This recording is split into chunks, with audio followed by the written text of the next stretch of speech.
Thanks for joining us here on Ed Schultz News and Commentary, brought to you by Communication Workers of America, Alliance for American Manufacturing, BioGreen Clean, and the iSafe team. I will be in Ohio next week. On Tuesday, I will be in Lorain, Ohio, where that steel mill is shut down because of a lousy trade agreement. On Wednesday, I'm going to be in Cleveland, Ohio, at a number of different fundraisers giving speeches. And also on Thursday, I'll be in Youngstown, Ohio, speaking at the annual state dinner of the AFL-CIO. Looking forward to a big trip to the Buckeye State. All right, now we're about, 5-6 months away from probably finding out who the next president is going to be, one or the other. And there is a fight right now for the heart and soul of the Democratic Party, and there's a fight going on right now for the heart and soul of the Republican Party.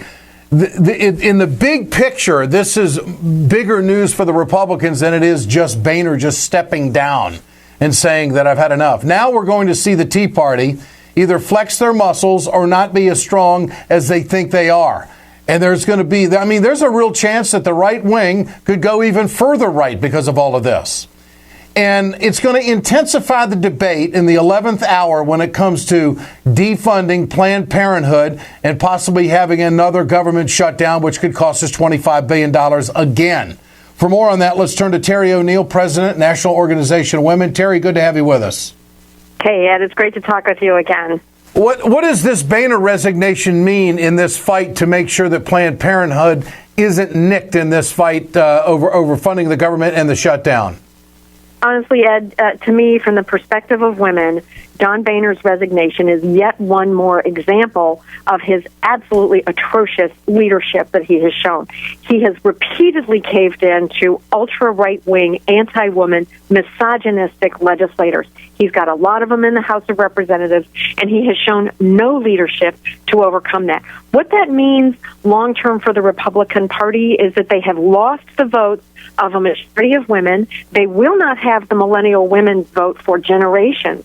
And that is really bad for women generally, because we need the Democrats and the Republicans to be competing with each other for women's vote. But the Republicans and John Boehner's inability to rein in the crazies in his party mean that they are chasing women away. Yeah. It's not good for women any way you look at it. What do you know about Kevin McCarthy when it comes to women's issues?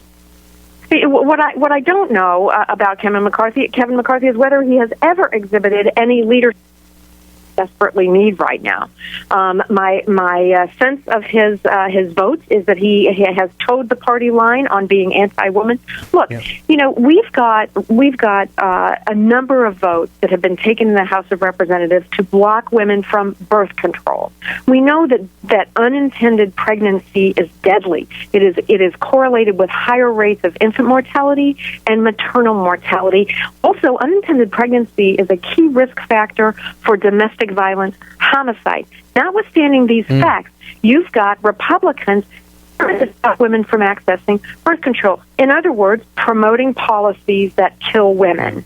This is not okay, and if we don't have a Speaker of the House who understands that half the population cannot tolerate policies that kill us, then, we've got a serious problem with the Republican Party. Let's run cut 8 if we can. This is Nancy Pelosi talking about it. With all due respect for the Speaker and his announcement, we still have to stop their actions in shutting down government. The opportunity for a clean, continuing resolution is an absolute necessity. We hope that it will be done in a timely and dialogue-oriented, respect for other opinions, again, in the spirit of Francis, way. And we look forward to seeing what comes next.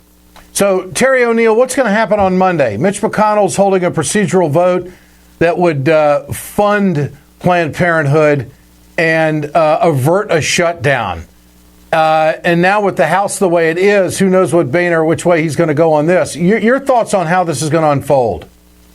Well, I think that John Boehner and Mitch McConnell are really trying to avoid a shutdown. They know how disastrous that would be for the Republican Party. But let me just try an analogy.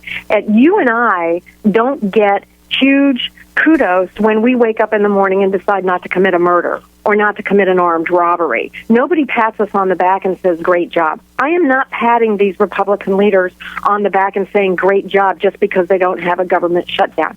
Yeah. What I'm afraid of, quite frankly, is that they will try to say, oh, look, we're so great, we're so cool, we didn't shut the government down, and then they will work on pushing policies that really undermine women's health, that put women's lives quite literally at risk.